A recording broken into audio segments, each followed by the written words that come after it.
Bees, it is often pointed out, are responsible for about 30% of the world's food supply.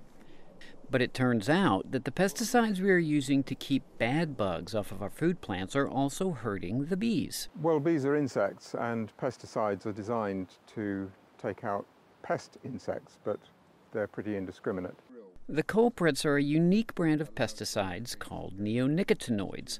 A new study published in the journal Science has found traces of these pesticides in most of the world's bees. We know, for example, that these chemicals, they attack the brain of the insects and they interfere with their ability to learn and to navigate, which is really important for a bee, a honeybee and other kinds of bee. They have to be able to find their way to and from patches of flowers and back to their hive. And if they get lost, then they're as good as dead.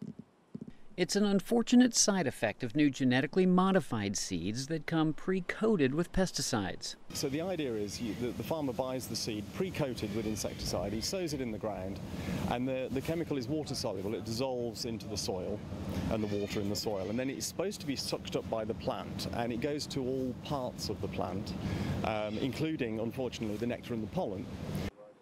And that pollen winds up on the bees, which Swedish researchers found, then winds up in 75% of all the world's honey, even in far-flung areas like Tahiti that don't do much industrial farming. These chemicals at really low concentrations mess up the immune system of the honeybee so that then they get infected with diseases. So the long and the short of it is that we should be worried about this, that it seems that a large proportion of the world's honeybees, and probably other bees too, are being continually exposed to toxins at a level that will be doing them harm. The European Food Standards Agency, along with the EU Parliament, is considering restricting the use of neonicotinoids. Kevin Enix, VOA News.